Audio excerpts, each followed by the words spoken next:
എല്ലാവർക്കും സഹകാരി റൈസ് പ്ലസിൻ്റെ ഇന്നത്തെ ക്ലാസ്സിലേക്ക് സ്വാഗതം. അപ്പോൾ നമ്മൾ കോർപ്പറേഷൻ്റെ PYQ ഡിസ്കഷനിലോട്ടാണ് പോണത്. 1077 നമ്മുടെ ക്വസ്റ്റ്യൻ കോഡ് വരുന്നത്. ഫസ്റ്റ് ക്വസ്റ്റ്യനിലോട്ട് പോകാം. The first DCB, District Cooperative Bank, was established at dash in 1920. First DCB എവിടെയാണ് ആരംഭിച്ചതെന്നാണ് ചോദിച്ചിരിക്കുന്നത്. മുംബൈ ഇൻ മഹാരാഷ്ട്രയാണോ, ചെന്നൈ ഇൻ തമിഴ്നാടാണോ, അജ്മീർ ഇൻ രാജസ്ഥാനാണോ, അഹമ്മദാബാദ് ഇൻ ഗുജറാത്താണോ? എവിടെയാണ് നമ്മുടെ ഇത് രണ്ട് തവണ നിങ്ങൾക്ക് ചോദിച്ചപ്പോൾ ഇത്തിരി കൺഫ്യൂഷൻ ആയിട്ടുണ്ടാകും. അജ്മീർ ഇൻ രാജസ്ഥാനാണ് പറഞ്ഞത്. ഇതിൻ്റെ ആൻസർ അതാണ്. First DCB was established at Ajmer in Rajasthan in 1920. Types of DCB, നമ്മുടെ ഫെഡറൽ ടൈപ്പ് DCB ഉണ്ട്, യൂണിറ്ററി ടൈപ്പ് ഉണ്ട്, മിക്സഡ് ടൈപ്പ് ഉണ്ട്. നമ്മൾ കൺസ്യൂമർ സൊസൈറ്റിയിൽ പഠിക്കുമ്പോൾ നമ്മൾ പഠിക്കുന്നുണ്ട് ഇത്. ഫെഡറൽ ടൈപ്പും, അതായത് കൺസ്യൂമർ സൊസൈറ്റിയിൽ DWCs വരുമ്പോൾ പഠിക്കുന്നുണ്ട്. ഫെഡറൽ ടൈപ്പും യൂണിറ്ററി ടൈപ്പും മിക്സഡ് ടൈപ്പ് അതുപോലെയാണ് വന്നിരിക്കുന്നത്. ഫെഡറൽ ടൈപ്പ് DCBയിൽ cooperative societies are members. Unitary type DCB ആണ് ഇൻഡിവിജ്വൽ ആണ് മെമ്പേഴ്സ് ആവുന്നത്. മിക്സഡ് ആണെങ്കിൽ രണ്ടുപേരുണ്ടാവും, ഇൻഡിവിജ്വലും ഉണ്ടാവും, സൊസൈറ്റി മെമ്പേഴ്സ് ആയിട്ട് വരുന്നതാണ് മിക്സഡ് ടൈപ്പ് DCBയിൽ. ഇപ്പോൾ ഫെഡറൽ ടൈപ്പ് DCBയിൽ സൊസൈറ്റി മാത്രം, യൂണിറ്ററിയിൽ ഇൻഡിവിജ്വലും ഉണ്ടാവും. ഇതിലാകുമ്പോൾ രണ്ടു കൂടിയാണ് വരുന്നത്. A district cooperative bank functioning as a central level cooperative institution operating within the limits of one revenue district. എന്താണ് DCB എന്ന് പറഞ്ഞാൽ? ഒരു revenue district area of operation ഉള്ള സെൻട്രൽ ലെവൽ കോപ്പറേറ്റീവ് ഇൻസ്റ്റിറ്റ്യൂഷൻ ആണ് നമ്മുടെ DCB എന്ന് പറഞ്ഞു കഴിഞ്ഞാൽ. DCB is defined under section 2IA. തീർന്നല്ലോ, പോയല്ലോ, അപ്പോൾ IA എന്ന് പറഞ്ഞാൽ മതി.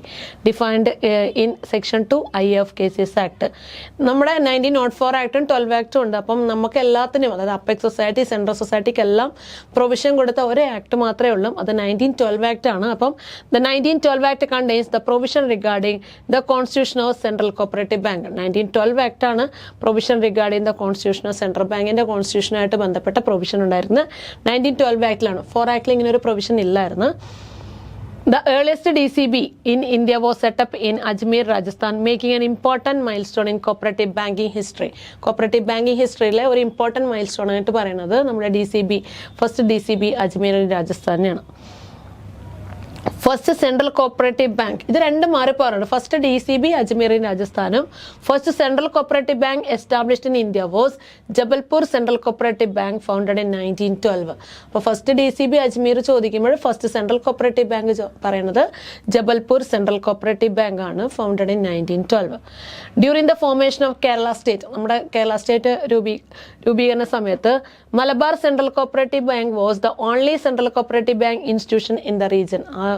ആ സമയത്തുണ്ടായിരുന്നത് മലബാർ സെൻട്രൽ കോപ്പറേറ്റീവ് ബാങ്ക് ആണ് ഉണ്ടായിരുന്നത് during the formation of Kerala state. The Kasaragod DCB was the last DCB registered in Kerala. Last നമ്മുടെ ഇതൊക്കെ കേരള ബാങ്കിന് മുന്നേയുള്ള കാര്യങ്ങളാണ് വരുന്നത്. ആ സമയത്ത് കാസർഗോഡ് DCB ആയിരുന്നു ലാസ്റ്റ് DCB ആയിട്ട് വന്നത്. ഇപ്പം 12 ജബൽപൂർ സെൻട്രൽ കോപ്പറേറ്റീവ് ബാങ്ക് ഒരു PYQ ആണ്. Central cooperative bank established in India, Jabalpur central cooperative ബാങ്കും നമ്മുടെ DCB first earliest DCB was set up in Ajmer in രാജസ്ഥാനുമാണ് പറഞ്ഞത്.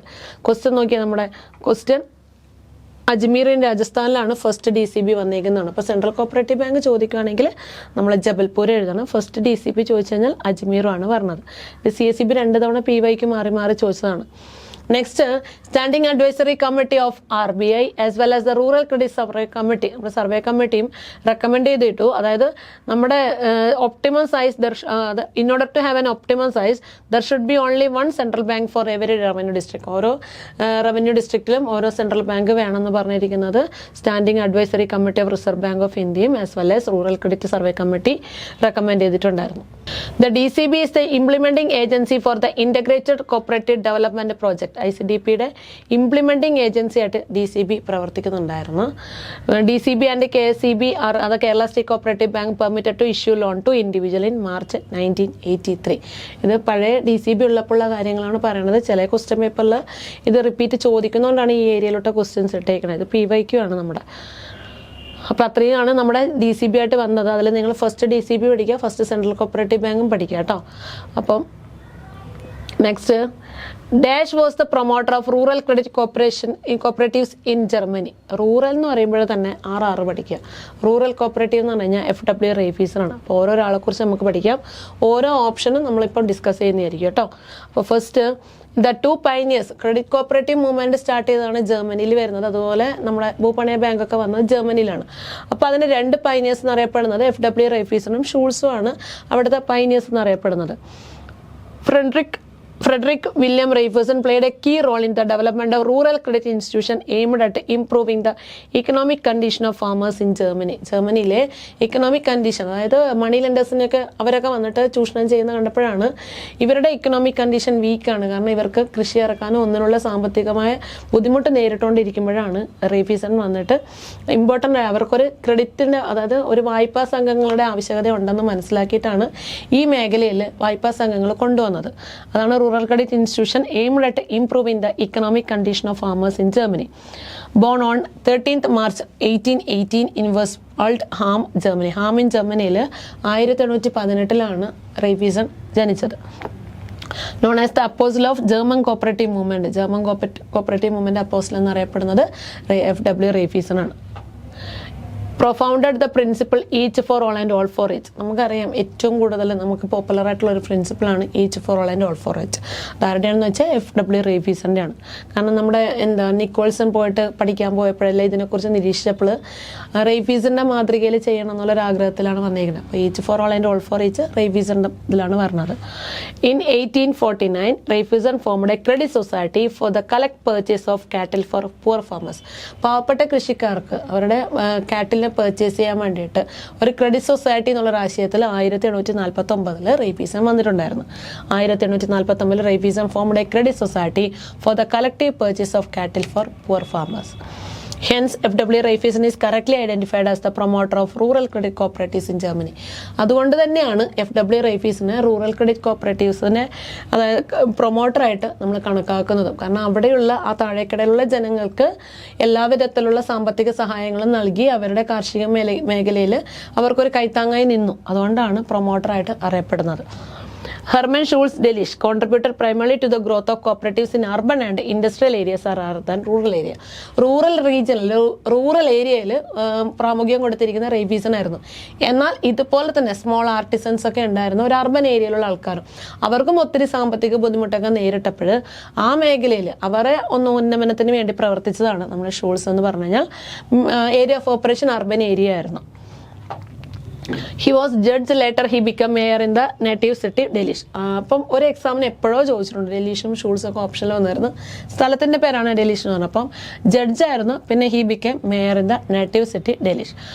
In 1815 he formed the first credit society association in the city Delitzsch called People Bank. അപ്പം 1850 first credit association ആരംഭിച്ചു. People bank എന്നറിയപ്പെടുന്നതായിരുന്നു. Schulze ആരംഭിച്ചതായിരുന്നു 1850. In 1852 Schulz formed another society on cooperative lines, അതായത് first fully pledge cooperative banking. ആ സൈഡിൽ 1852 Schulze ആരംഭിച്ചത്. Urban ഏരിയയുടെ ഉന്നമനത്തിന് വേണ്ടിയിട്ടാണ് ഷൂൾസ് പ്രവർത്തിച്ചതും. റൂറൽ ഏരിയ ആണെങ്കിൽ അത് റേഫീസിൻ്റെ മാതൃകയിലുള്ള റേഫീസൺ അത് ആ ഒരു മേഖലയിലോട്ടാണ് ആൾ പ്രവർത്തിച്ചുകൊണ്ടിരുന്നത്. Schulz Delitzsch is related to urban credit, not a rural credit. റൂറൽ ക്രെഡിറ്റിന് റേഫീസണും അർബൻ ക്രെഡിറ്റിന് ഷൂൾസും ആയിരുന്നു. ഡോക്ടർ വില്യം കിം അടുത്ത ഓപ്ഷനാണ്. നെക്സ്റ്റ് ഓപ്ഷനിലോട്ടാണ് വരുന്നത്. Doctor William King founded the first cooperative journal in the world title the cooperator. നിങ്ങൾക്ക് ഒത്തിരി കൺഫ്യൂഷൻ വരാം ദ കോപ്പറേറ്റർ ആണോ എന്നൊക്കെ. ഓപ്ഷൻ നോക്കിയിട്ട് എഴുതുക. ഇപ്പോൾ NCUI NCCT അങ്ങനെ വരുവാണെങ്കിൽ അതിലോട്ട് പോവുക. റോബോട്ടോമൻ വില്യം കിങ് അങ്ങനെ ഓപ്ഷൻ വരുവാണെങ്കിൽ വില്യം കിങ്ങിന് എടുക്കുക. കാരണം ഒത്തിരി തവണ അങ്ങോട്ടും ഇങ്ങോട്ടും മാറി ചോദിച്ച ക്വസ്റ്റ്യനാണ്. എന്തായാലും first cooperative in the world എന്ന് ചോദിച്ചു കഴിഞ്ഞാൽ വില്യം കിങ്ങിൻ്റെയാണ് ദ കോപ്പറേറ്റർ എന്നറിയപ്പെടുന്നത്. ഫിസിഷ്യൻ ആയിരുന്നു വില്യം കിങ്. ചാൾസ് ഫോറിയർ എന്ന് പറഞ്ഞു കഴിഞ്ഞാൽ ഫ്രഞ്ച് കോപ്പറേറ്റീവ് മൂവ്മെന്റ് പിതാവ് എന്നറിയപ്പെടുന്നതാണ് Charles Fourier. Charles Fourier is considered as the father of French cooperative movement. നമ്മുടെ അടുത്ത ഓപ്ഷനാണ് Charles Fourier. New industrial and social world was an important book written by Charles Fourier. ഇത് PYQ തന്നെയാണ് കേട്ടോ. New industrial and social world എന്ന് പറഞ്ഞ book important book written by Charles Fourier. ആരായിരുന്നു Charles Fourier എന്ന് പറഞ്ഞാൽ? ആരാണ്? Father of French cooperative movement. French കോപ്പറേറ്റീവിൻ്റെ പിതാവ് എന്നറിയപ്പെടുന്നതാണ് ചാൾസ് ഫോറിയർ. ആളുടെ ബുക്കാണ് എന്ത്? New industrial and social world എന്ന് പറഞ്ഞു കഴിഞ്ഞാൽ. റേഫീസൺ സൊസൈറ്റിയും ഷൂൾസിൻ്റെയും രണ്ട് ഡിഫറൻസ്, അതായത് കുറച്ച് ഡിഫറൻസ് ആണ് തന്നിരിക്കുന്നത്. ദ ഒബ്ജക്റ്റ് റേഫീസൻ്റെ മാതൃകയിലാണെങ്കിൽ അവരുടെ ആ ഒരു റേഫീസൺ എന്തിനാണ് ആരുടെ ഉന്നമനത്തിനാണ് പ്രാമുഖ്യം കൊടുത്തതെന്ന് വെച്ച് കഴിഞ്ഞാൽ the object was to provide cheap credit to agriculturists to increase their production. അവരുടെ പ്രൊഡക്ഷൻ ഇൻക്രീസ് ചെയ്യാൻ വേണ്ടി പാവപ്പെട്ട കർഷകർക്കാണ് ക്രെഡിറ്റ് ഫെസിലിറ്റി പ്രൊവൈഡ് ചെയ്തത്. Membership was limited to farmers and cultivators. Unlimited liability of the മെമ്പേഴ്സിൻ്റെ ലയബിലിറ്റി അൺലിമിറ്റഡ് ആണ്. Loans were given and recovered for over a long period. കാരണം ഇവർക്കൊരു ലംസമായിട്ട് കൊടുക്കാനുള്ള അത്രയും സാമ്പത്തിക സ്ഥിതി അവർക്കില്ലായിരുന്നു. അപ്പോൾ കുറച്ച്, അതായത് ലോങ്ങർ പീരീഡിൽ കുറച്ചായിട്ട് ഇൻസ്റ്റാൾമെൻ്റ് ആയിട്ട് തന്നാൽ മതി. അതായത് ഇത്തിരി ഒരു സൗമ്യമായ ടൈപ്പിലാണ് റേഫീസൺ മാതൃകയിൽ പോകണമെന്ന് ആലോചിക്കുക. ലോണിന് ഇത്രയും ലോങ് ഡ്യൂറേഷൻ കൊടുത്തായിരുന്നു. മെമ്പർഷിപ്പ് വാസ് അൺലിമിറ്റഡ് ലയബിലിറ്റിയിലാണ് വന്നിരിക്കുന്നത്. അടുത്ത ഷൂൾസിൻ്റെ ആണെങ്കിൽ the object was to provide cheap credit to small traders, artisans and people living in urban area. Urban ഏരിയയിൽ വസിക്കുന്ന ആൾക്കാർക്ക് ആവശ്യമായിട്ടുള്ള വായ്പ, അവർക്ക് ഒരു വായ്പാ സംഘങ്ങൾ ഇല്ല, അല്ലെങ്കിൽ അവർ ഇങ്ങനെ ഒരാൾ ചൂഷണം ചെയ്യുമ്പോൾ അവർക്ക് ക്രെഡിറ്റ് കൊടുക്കാൻ വേണ്ടിയിട്ടാണ് അർബൻ ഏരിയയിലാണ് പ്രവർത്തന പരിധിയായിട്ട് വന്നിരിക്കുന്നത്. Membership was limited to artisans, industrial workers. ഇപ്പുറത്ത് അൺലിമിറ്റഡ് ആണെങ്കിൽ ഷൂൾസിൻ്റെ ആണെങ്കിൽ limited liability of the members ആണ്. Loans were advance and period for repayment or short. പെട്ടെന്ന് ലംസമായിട്ട് എല്ലാം പെട്ടെന്ന്, അതായത് ഷെയർ വാല്യൂ കൂടുതലാണ്. റേഫീസിനാണ് കുറച്ച് ഷെയർ വാല്യൂ ഉള്ളായിരുന്നു. അപ്പം പെട്ടെന്ന് ഒരു ലംസമായിട്ട് കളക്ട് ചെയ്യലാണ് ഷൂൾസിൻ്റെ മാതൃകയിൽ. റേഫീസിനാണെങ്കിൽ ലോങ് പീരീഡിൽ ഇൻസ്റ്റാൾമെൻറ്റ് പതുക്കെ അടച്ചാൽ മതി എന്നുള്ള രീതിയിലാണ് റേഫീസൺ പോയിക്കൊണ്ടിരുന്നത്. ഇച്ചിരി ഒരു നല്ല പാവങ്ങളെ സഹായിക്കുക എന്നുള്ള രീതിയിലാണ് റേഫീസൺ വന്നിരിക്കുന്നത്. ഷൂൾസ് എന്ന് പറഞ്ഞാൽ ഒരു അർബൻ ഏരിയയിലാണ്. അപ്പോൾ ആ ഒരു അർബൻ ഏരിയയുടെ എല്ലാ സ്വഭാവങ്ങളും ഷൂൾസിൻ്റെ സൊസൈറ്റിക്ക് കാണും. ഇത്രയാണ് ഷൂൾസും റേഫീസണും തമ്മിലുള്ള വ്യത്യാസം വരുന്നത്. Dash is the trade mark of Denmark dairy product. Denmark dairy പ്രൊഡക്ട്സിൻ്റെ ട്രേഡ് മാർക്ക് ലിവിങ് അമോൽ ലെർബ്രാൻഡ് കോപ്പറേറ്റീവ്. ഇതെല്ലാവർക്കും അറിയണ ക്വസ്റ്റ്യൻ ആയിരിക്കും, തെറ്റിക്കാൻ ഒരു ചാൻസും ഇല്ല. അപ്പം അതിൻ്റെ റിലേറ്റഡ് ആയിട്ടുള്ള കാര്യങ്ങൾ പഠിക്കാം. Country is often described as a dairy farm of Europe. Dairy farm of Europe, അത് ലാർജ് സ്കെയിൽ ഡയറി പ്രൊഡക്ഷൻ ഉള്ളതുകൊണ്ട് തന്നെ ഡയറി ഫാം ഓഫ് യൂറോപ്പ് എന്നറിയപ്പെടുന്നുണ്ട്. പിന്നെ നമ്മുടെ നോ കോപ്പറേറ്റീവ് ലെജിസ്ലേഷൻ അല്ലേ, കോപ്പറേറ്റീവ് ലെജിസ്ലേഷൻ ഇല്ലാത്തതാണ് ഇത് ഡെൻമാർക്ക് എന്ന് പറഞ്ഞാൽ. The country in which the cooperative law is not enunciated. അവിടെ അതിൻ്റെ അത്രയും ഒരു ലോ, അതായത് ആ ഒരു ഫുൾ പ്ലഡ്ജിൽ ഇല്ലായിരുന്നു. Products manufactured by Danish dairy cooperatives are marketed under the brand name. ഏത് ബ്രാൻഡ് നെയിമിലാണ് അവരുടെ പ്രൊഡക്ട്സ് മാനുഫാക്ചർ ചെയ്തിരിക്കുന്നത് വെച്ചാൽ ബ്രാൻഡിൻ്റെ ബ്രാൻഡ് നെയിമിൻ്റെ പേര്. അവരുടെ പ്രൊഡക്ട്സ് അഗ്രികൾച്ചർ പ്രൊഡക്ട്സ് അല്ലെങ്കിൽ അവരുടെ ഡാനിഷ് എന്ന് പറഞ്ഞാൽ അഗ്രികൾച്ചർ പ്രൊഡക്ഷനിലാണ് വരുന്നത്. നോ കോപ്പറേറ്റീവ് ലെജിസ്ലേഷൻ ആണ്. അവരുടെ ഡയറി ഫാം ഓഫ് യൂറോപ്പ് എന്നറിയപ്പെടുന്നതാണ് ഡാനിഷ് പറയുന്നത്. It is a mark of quality and goods bearing the seal are easily sold in foreign country. അതായത് ഒരു മാർക്ക്, അത് നല്ല ക്വാളിറ്റി, അവരുടെ ഈ ഒരു മാർക്ക് ഉണ്ടെങ്കിൽ കുഴപ്പമില്ല, നല്ല രീതിയിലാണ്. ഇതിനൊരു നമുക്ക് അറിയത്തില്ലേ ഈ ISI മാർക്കുള്ള മുദ്രയുള്ളതാണ്, അല്ലെങ്കിൽ ഇങ്ങനെ ഒരു നമ്മൾ ചില സാധനങ്ങൾ ബ്രാൻഡഡ് ആണെന്ന് പറഞ്ഞാൽ നമ്മൾ പൈസ പോലും നോക്കത്തില്ല. അതുപോലെയാണ് it is a mark of quality. Lur brand ആണെങ്കിൽ നമുക്ക് പെട്ടെന്ന് അത് പുറത്തെ രാജ്യങ്ങളിലൊക്കെ വിൽക്കാനൊക്കെ പറ്റും. അതാണ് ആ ഒരു അത്രയും നല്ല ബ്രാൻഡഡ് ആണ് ലെർ ബ്രാൻഡ് എന്ന് പറഞ്ഞാൽ. അടുത്തത് പക്ഷേ ഇപ്പോഴും ലെർ ബ്രാൻഡ് എന്നല്ല അതിൻ്റെ പേര്. Trade name Lur brand was introduce in 1901 for dairy products in Denmark. അവരുടെ ഡെൻമാർക്കിൽ ഡയറി പ്രൊഡക്ട്സ് ഒക്കെ ഈ ഒരു ബ്രാൻഡ് നെയിമിലാണ് വിറ്റുകൊണ്ടിരുന്നത്. പക്ഷേ 1911 ആയപ്പോൾ Lur brand has gained recognition as a standard quality export brand for Danish butter. പിന്നീട് മോഡേൺ ടൈംസിൽ അതായത് 1911 ഇതൊക്കെ കഴിഞ്ഞപ്പോൾ ഇതിൻ്റെ പേര് പിന്നെ മാറ്റി. ഇപ്പോൾ ലെർപാക്ക് എന്നാണ് അറിയപ്പെടുന്നത്. ലെർപാക്ക് എന്ന് പറയുന്നത് അതായത് സ്റ്റാൻഡേർഡ് ക്വാളിറ്റി എക്സ്പെർട്ട് ബ്രാൻഡായിട്ട് ലെർ ബ്രാൻഡ് മാറി. 1911 ആയപ്പോഴും അത്രയും വലിയൊരു ലെവലിലോട്ട് ആ ഒരു ബ്രാൻഡ് നെയിം വന്നു. ആ ബ്രാൻഡിനെ ഇപ്പോഴും വിളിക്കുന്നത് ലെർപാക്ക് എന്നാണ്. നെക്സ്റ്റ് നമ്മുടെ ഓപ്ഷനാണ് Kaira district cooperative milk producers union established in 1946 at Anand, Gujarat. Kaira milk producers union. ഇത് നിങ്ങൾക്ക് മാറിപ്പോവാൻ ചാൻസ് എന്താണെന്ന് വെച്ചാൽ നമ്മുടെ ഇതിൻ്റെ കൈറയും ഖത്രയും നമ്മൾ മാറിപ്പോവും. കൈറ 6 പറയണ പോലെ ഇല്ലേ, അപ്പോൾ 6 46 നോടിക്കുക. ഖത്ര എന്ന് പറയുമ്പോൾ ഒരു 3 പോലെ ഇല്ലേ, അപ്പം ഖത്ര 1913 അല്ലെ, രണ്ടുമേ അങ്ങോട്ടും ഇങ്ങോട്ടും മാറിപ്പോവും. കൈറ തന്നിട്ട് ഓപ്ഷനിൽ ഫസ്റ്റ് ഓപ്ഷൻ 1913 ആയിരിക്കും. ഇതൊന്നും ഒത്തിരി വലിയ പ്രശ്നമുള്ള സാധനങ്ങളൊന്നുമല്ല. പക്ഷെ ഒരു 5 മാർക്ക് നിങ്ങളുടെ കയ്യിൽ നമ്മൾ എപ്പോഴും പറയില്ല എക്സാം കഴിയുമ്പോഴും, അയ്യോ എൻ്റെ അറിയണം 5 പോയി അങ്ങനെ പോകുന്നൊരു സാധനമാണ്. കാരണം കയറയും ഖത്രയും അടുത്ത് നിൽക്കുന്ന ഒരു ടേം ആയതുകൊണ്ട് ഒന്നാമത് ആ സമയം ടെൻഷൻ ആകുമ്പോൾ ചിലപ്പോൾ നമുക്ക് പറ്റത്തില്ല കാണാം. അപ്പം കൈറ എന്ന് പറയുമ്പോൾ 6 ആണ്. അപ്പോൾ അത് 46 ആനന്ദ്, ഗുജറാത്തിൽ വന്നിരിക്കുന്നത്. മിൽക്ക് പ്രൊഡ്യൂസേഴ്സ് യൂണിയനാണ്. Products are sold under the trade name Amul. അവരുടെ ട്രേഡ് നെയിം അമൂലാണ് കൈറയുടെ. ആനന്ദ് മിൽക്ക് യൂണിയൻ ലിമിറ്റഡ് ആണ് അമൂൽ എന്ന് പറഞ്ഞു കഴിഞ്ഞാൽ. ബട്ടർ ഗേൾ കണ്ടിട്ടില്ല എല്ലാവരും ബട്ടർ ഗേളിനെ. അപ്പോൾ ലോഗോ ഓഫ് അമൂൽ എന്ന് പറഞ്ഞാൽ ബട്ടർ ഗേളാണ്. അപ്പോൾ അതൊരു യൂണിയൻ ആയിരുന്നു, മിൽക്ക് പ്രൊഡ്യൂസേഴ്സ് യൂണിയനാണ് അമൂൽ. അവരുടെ ബ്രാൻഡ് നെയിം അമൂലാണ്. അമൂലിൻ്റെ full name Anand milk union limited ആണ്. ബട്ടർ ഗേളാണ് യൂണിയൻ, അതവരുടെ ലോഗോ ആയിട്ട് വരുന്നത്. ടേസ്റ്റ് ഓഫ് ഇന്ത്യ സ്ലോഗൻ എന്നാണ് അമൂലിൻ്റെ സ്ലോഗൻ. ടേസ്റ്റ് ഓഫ് ഇന്ത്യ ആണ്. ലോഗോ ആണ് butter girl. Amul is an Indian brand not related to Denmark. ഡെൻമാർക്കിലല്ല, അമൂൽ എന്ന് പറഞ്ഞാൽ നമ്മുടെ ഇന്ത്യൻ ബ്രാൻഡാണ് അല്ലേ, ഡെൻമാർക്കിലതല്ല, ഡെൻമാർക്കിലാണ് ബ്രാൻഡ്. നെക്സ്റ്റ് ക്വസ്റ്റൻ ആണ്, which committee recommended that a provision should be made in the act of 1912 enabling rural society to change their liability from unlimited to limited. Unlimited എന്ന് അതായത് ഏത് കമ്മിറ്റിയാണ് റെക്കമെൻഡ് ചെയ്തത്, ഒരു പ്രൊവിഷൻ ഉണ്ട് റൂറൽ സൊസൈറ്റിക്ക് എന്ത് ചെയ്യാം, അവരുടെ ലയബിലിറ്റി ചേഞ്ച് ചെയ്ത ലയബിലിറ്റി ഫ്രം അൺലിമിറ്റഡ് ടു ലിമിറ്റഡിലോട്ട് മാറ്റാന്നുള്ള ഒരു ശുപാർശ ചെയ്തത് ഏത് കമ്മിറ്റിയാണെന്നാണ്. മെഗ്ലഗൻ കമ്മിറ്റിയാണ്, all India rural credit survey കമ്മിറ്റിയാണ്, കമ്മിറ്റി ഓൺ കോപ്പറേറ്റീവ് ലോ ആണ്, സരയ്യ കമ്മിറ്റിയാണെന്നാണ് ക്വസ്റ്റ്യൻ. സരയ്യ കമ്മിറ്റിയാണ്. അപ്പം ഓരോ കമ്മിറ്റിയായിട്ട് നമുക്ക് പഠിക്കാം കേട്ടോ. സരയ്യ കമ്മിറ്റിയാണ് പറഞ്ഞിരിക്കുന്നത്. മാഗ്ലഗൻ കമ്മിറ്റി ആദ്യത്തെ ഓപ്ഷനിലായിട്ട് പോണ്. മാഗ്ലഗൻ കമ്മിറ്റീനെ അപ്പോയിന്റ് ചെയ്തത് ബ്രിട്ടീഷ് ഗവൺമെന്റ് ആണ് 1914. നമ്മൾ അർബൻ ബാങ്ക് പഠിക്കുമ്പോൾ പഠിച്ചിട്ടുണ്ടല്ലേ, urban banks are indebted to Maclagan committee എന്നൊക്കെ. അപ്പോൾ Maclagan committee was appointed by British government. നിങ്ങളോട് ചോദിക്കുന്ന 2-3 ക്വസ്റ്റ്യനിൽ ഒന്ന് ഇതാണ്, ആരാണ് ഓരോ കമ്മിറ്റിനെ അപ്പോയിന്റ് ചെയ്യുന്നതെന്ന് ചോദിക്കാറുണ്ട്. ബ്രിട്ടീഷ് ഗവൺമെന്റ് ആണ് 1914 to study the 10-year progress. 1904 മുതൽ നോക്കിയേ 14 to study the 10-year progress of the cooperative movement in India. Cooperative നമ്മുടെ ആക്ട് ആദ്യം വന്ന ക്രെഡിറ്റ് സൊസൈറ്റീസ് ആയിട്ടില്ല 1904 to 14. ഒരു 10-year മൂവ്മെന്റ് പഠിച്ചിട്ട് ഇനി ഇതിന് എന്തൊക്കെ മാറ്റങ്ങൾ വരുത്താം, ഇതിനെ കുറച്ചുകൂടി ഇമ്പ്രൂവ് ചെയ്യാൻ എന്ത് ചെയ്യാൻ പറ്റും, നമ്മുടെ ഇപ്പോഴത്തെ ആക്ട് വെച്ച് എങ്ങനെയാണ് ആ ഒരു വന്നതിന് ശേഷമുള്ള മാറ്റങ്ങളൊക്കെ പഠിക്കാൻ വേണ്ടിയിട്ടാണ് ഈ കമ്മിറ്റി വന്നിരിക്കുന്നത്. E.D. മാഗ്ലഗൻ chaired the committee while E.W. Bank served as the secretary. നമ്മുടെ മാഗ്ലഗൻ കമ്മിറ്റിയുടെ ചെയർമാൻ E.W. മാഗ്ലഗൻ ആയിരുന്നു. സെക്രട്ടറി ആയിട്ട് വന്നിരിക്കുന്നത് E.W. ബാങ്ക് ആയിരുന്നു. The all India rural credit survey committee അടുത്ത നെക്സ്റ്റ് ഓപ്ഷനിലാണ്. ആദ്യം മാഗ്ലഗൻ കമ്മിറ്റി പറഞ്ഞു, ബ്രിട്ടീഷ് ഗവൺമെന്റ് അപ്പോയിന്റ് ചെയ്തു, 14 വരുന്നത്. 10-year പ്രോഗ്രസ് മനസ്സിലാക്കാൻ വേണ്ടിയിട്ടാണ് ആ കമ്മിറ്റിനെ അപ്പോയിന്റ് ചെയ്തത്. മാഗ്ലഗൻ ആയിരുന്നു ചെയർമാൻ വരുന്നത്, E.W. ബാങ്ക് ആണ് ഇത് സെക്രട്ടറി ആയിട്ട് വരുന്നത്. അടുത്തത് all India rural credit survey കമ്മിറ്റിയാണ്, appointed by RBI 1951. A.D. Gorwala 51-54 അല്ലേ, നമ്മൾ ഏറ്റവും കൂടുതൽ പഠിക്കുന്ന ഒരു കമ്മിറ്റി. ഡിഫറെന്റ് ഫണ്ട്, സ്റ്റേറ്റ് SBIയുടെ ഫോർമേഷൻ, ഇങ്ങനെ കുറേ കാര്യങ്ങൾ പഠിക്കുന്ന ഒരു കമ്മിറ്റിയാണ് സർവേ കമ്മിറ്റി. 51-54 വരുന്നത്. A.D. ഗോർവാലയാണ് കമ്മിറ്റിയുടെ ചെയർമാൻ എന്ന് പറയപ്പെടുന്നത്.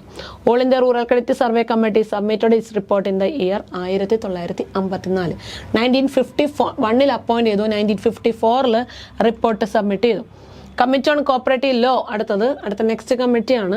Committee on cooperative law appointed by government of India. ആരാണ് അപ്പോയിന്റ് ചെയ്തതെന്ന് ചോദിക്കും.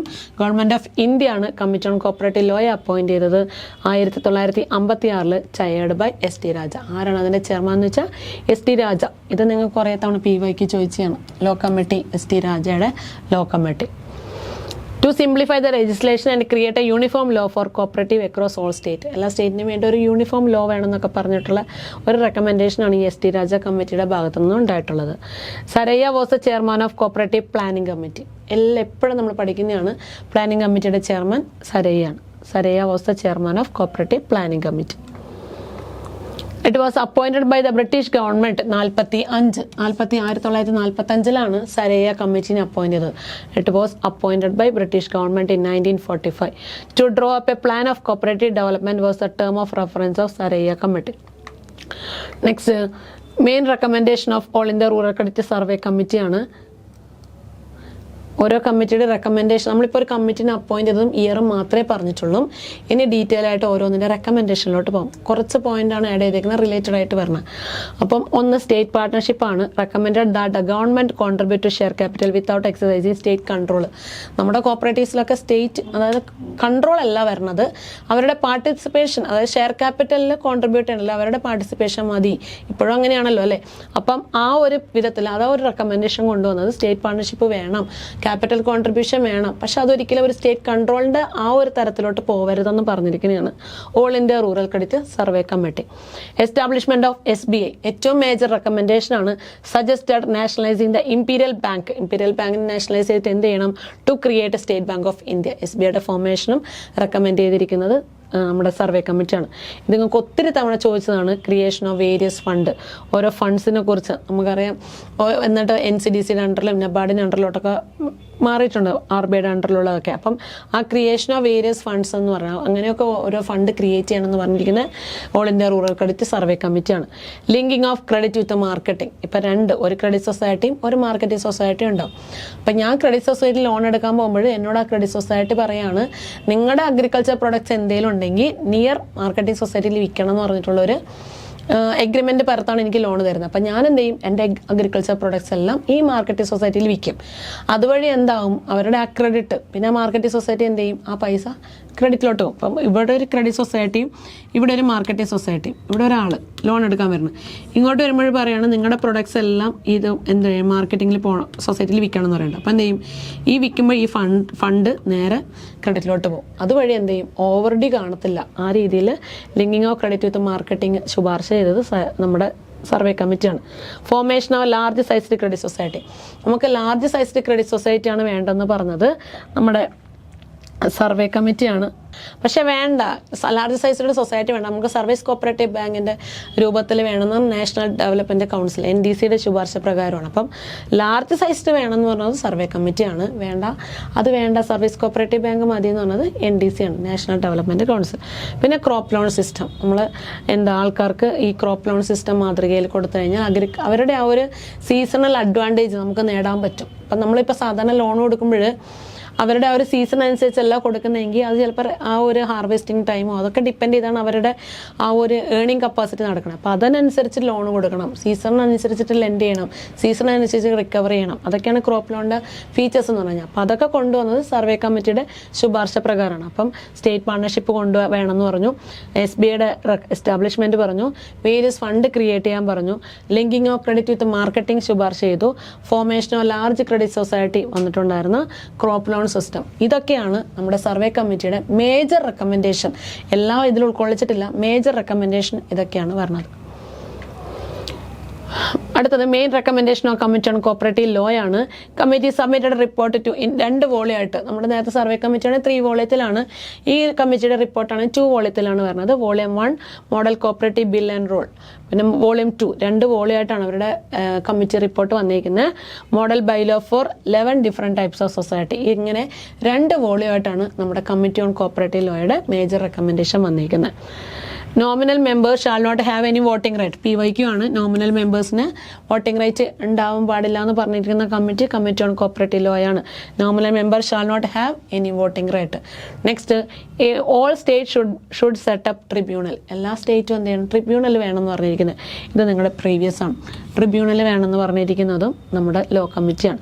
All state should set up tribunal എന്ന് പറഞ്ഞാൽ. അപ്പോൾ എന്തൊക്കെയാണ് റെക്കമെൻഡേഷൻ? കമ്മിറ്റി സബ്മിറ്റ് ചെയ്തത് അവരുടെ റിപ്പോർട്ട് 2 വോളിയമായിട്ടാണ് സബ്മിറ്റ് ചെയ്തത്. ഒന്നാമത്തെ മോഡൽ കോപ്പറേറ്റീവ് ബിൽ ആൻഡ് റൂൾസും, രണ്ടാമത്തേൽ model bylaw for 11 different types of സൊസൈറ്റിയാണ് പറഞ്ഞിരിക്കുന്നത്. പിന്നീട് മേജർ റെക്കമെൻഡേഷനായിട്ട് നോമിനൽ മെമ്പറിന് വോട്ടിംഗ് റൈറ്റ് ഉണ്ടാവാൻ പാടില്ല. അതുപോലെ എല്ലാ സ്റ്റേറ്റും എന്ത് ചെയ്യണം, ട്രിബ്യൂണൽ സെറ്റപ്പ് ചെയ്യണമെന്ന് പറഞ്ഞിരിക്കുന്നതും ഈ ലോ കമ്മിറ്റിയുടെ ശുപാർശ പ്രകാരമാണ്. മെയിൻ റെക്കമെൻഡേഷൻ ഓഫ് മെഗ്ലഗൻ കമ്മിറ്റിയാണ് പറഞ്ഞിരിക്കുന്നത്. നമ്മൾ നേരത്തെ ഇയർ മാത്രമേ 14 പറഞ്ഞുള്ളൂ. എല്ലാ കമ്മിറ്റിയുടെ ഇയർ ആണ് ആദ്യം പറഞ്ഞത്, പിന്നെ റെക്കമെൻഡേഷനാണ് പറഞ്ഞത്. നമ്മുടെ ഏറ്റവും ഇമ്പോർട്ടൻറ്റ്, ഇത് എല്ലാവർക്കും അറിയണ കാര്യമാണ്, 1 man 1 vote. ആ റെക്കമെൻഡ് ചെയ്തത് മെഗ്ലഗനാണ്. Proposed 3-tier system of credit with an apex society at the national level. അപ്പം 3-tier സിസ്റ്റം ഓഫ് ക്രെഡിറ്റ് കൊണ്ടുവരണം എന്ന് പറഞ്ഞായിരുന്നു. Suggested that central society or provincial bank could be formed. ഒന്നുകിൽ സെൻട്രൽ സൊസൈറ്റി അല്ലെങ്കിൽ provincial bank, ഓരോ province അനുസരിച്ച് provincial ബാങ്കോ വേണമെന്ന് പറഞ്ഞിരിക്കുന്നത് മെഗ്ലഗൻ കമ്മിറ്റിയുടെ ശുപാർശ പ്രകാരമാണ്. Recommended strengthening the powers of registrar, PYQ ആണ്. സ്ട്രെങ്തനിങ് ദ പവേഴ്സ് ഓഫ് രജിസ്ട്രാറിൻ്റെ പവർ സ്ട്രെങ്തൻ ചെയ്യണമെന്ന് പറഞ്ഞിരിക്കുന്നത് നമ്മുടെ മെഗ്ലഗൻ കമ്മിറ്റിയുടെ മേജർ റെക്കമെൻഡേഷനാണ്. അപ്പോൾ എന്തൊക്കെയാണ് പറഞ്ഞത്? 1 man 1 vote വന്നു. പിന്നെ നമ്മുടെ urban bank indebted to Maclagan കമ്മിറ്റിയാണ്. Proposed 3-tier system of credit with an apex society at the national level. Suggested that central society or provincial bank could be formed. ഒന്നുകിൽ central സൊസൈറ്റിയോ provincial ബാങ്കോ form ചെയ്യണം. Strengthening the powers of രജിസ്ട്രാറുടെ power strengthen ചെയ്യണമെന്നും പറഞ്ഞു. Next RJ Saraiya കമ്മിറ്റിയാണ്. ഏറ്റവും കൂടുതൽ നിങ്ങൾക്ക് എല്ലാ ക്വസ്റ്റ്യൻ പേപ്പറിലും കാണുന്നതാണിത്. Multipurpose society. ആരാണ് മൾട്ടിപർപ്പസ് സൊസൈറ്റി റെക്കമെൻഡ് ചെയ്തത്? RJ സരയ്യാണ്. Mutual credit association. Dispute should be settled by registrar not by civil court. Civil court മുഖേനയല്ല, രജിസ്ട്രാർ വഴി ഡിസ്പ്യൂട്ട് സെറ്റിൽ ചെയ്യണം പറഞ്ഞിരിക്കുന്നത് RJ സരയ്യ കമ്മിറ്റിയാണ്. അപ്പോൾ എന്തൊക്കെ വന്നു? മൾട്ടിപർപ്പസ് പ്രീവിയസ് ആണ്. മ്യൂച്വൽ ക്രെഡിറ്റ് അസോസിയേഷൻ പറഞ്ഞിട്ടുണ്ടായിരുന്നു. Dispute should be settled by registrar not by civil court എന്ന് പറഞ്ഞതും RJ സരയ്യ കമ്മിറ്റിയാണ്. Special type of society like rural housing, urban housing, salary earners etcetera. ഇങ്ങനെ സ്പെഷ്യൽ ടൈപ്പ് ഓഫ് സൊസൈറ്റി വേണമെന്നുള്ള രീതിയിലും വന്നിരിക്കുന്ന recommendation RJ സരയ്യയുടെയാണ്. Cooperative unlimited liability change to limited liability. നോക്കിയേ, നമ്മുടെ ക്വസ്റ്റ്യൻ ഇതാണ്. Cooperative unlimited society change to limited liability എന്ന് പറഞ്ഞിരിക്കുന്നത് RG സൊസൈറ്റിയാണ്. അപ്പം ക്വസ്റ്റ്യനിലോട്ട് പോകാം. അപ്പോൾ നമ്മൾ ക്വസ്റ്റ്യൻ ഒന്നുകൂടി ജസ്റ്റ് ഒന്ന് പറയുകയാണ്. Which committee recommended that provision should be made in the act of 1912 enabling rural society to change the liability from unlimited to limited. അപ്പോൾ അൺലിമിറ്റഡ് നിന്ന് ലിമിറ്റഡോട് ചേഞ്ച് ചെയ്യാന്നുള്ള ഓരോ സജഷൻ പറഞ്ഞിരിക്കുന്ന സരയ കമ്മിറ്റിയാണ്. അപ്പോൾ ഓരോ കമ്മിറ്റി അപ്പോൾ 14 നമ്മൾ മെഗ്ലഗൻ കമ്മിറ്റി വന്നത്. മെഗ്ലഗൻ ആയിരുന്നു അതിൻ്റെ ചെയർമാനായിട്ട് വരുന്നത്. EW ബാങ്ക് ആണ് സെക്രട്ടറി ആയിട്ട് വന്നത്. Survey committee 51, report 54. ഗോർവാലി ആയിരുന്നു committee chairman. All India rural credit committee cooperative law 56 ST Raja. എന്തൊക്കെയാണ് പറഞ്ഞിരിക്കുന്നത്? യൂണിഫോം ലോ വേണമെന്ന് പറഞ്ഞിട്ടുണ്ടായിരുന്നു. പിന്നെ Saraiya was chairman of cooperative planning committee appoint ചെയ്തത് 1945 to draw up a plan of cooperative development was a term of reference of Saraiya committee. Next main recommendation of survey കമ്മിറ്റിയാണ് state partnership, SBIയുടെ formation, various fund creation, linking of credit with marketing, crop loan, പിന്നെ formation of large size credit society. ഇതൊക്കെയാണ് അവരുടെ recommendation. പിന്നെ നമ്മുടെ commission on cooperative law 2 വോള്യത്തിലാണ് വന്നത്. Model cooperative bill and rule volume 1, volume 2 model bylaws for 11 different types of society. Nominal member shall not have any voting right. All state should set up tribunal. Main recommendation of Magellan Committee: 1 man 1 vote. Proposed 3-tier system of credit with an apex society at the national level. Suggested that central society or provincial bank could be formed. Recommended strengthening the powers of registers. Saraya Committee: 8 important multipurpose society, mutual credit association. Dispute should be settled by register, not by civil court. Special type of society, rural housing in urban housing salary earners വേണം. Cooperative unlimited liability change to limited liability. ഇത് പറഞ്ഞിരിക്കുന്നത് സരയ കമ്മിറ്റിയാണ്. അപ്പോൾ നന്നായിട്ട് പഠിക്കുക. Related facts ഒക്കെ എഴുതി വെച്ച് നന്നായിട്ട് വായിച്ച് പഠിക്കുക കേട്ടോ. Thank you.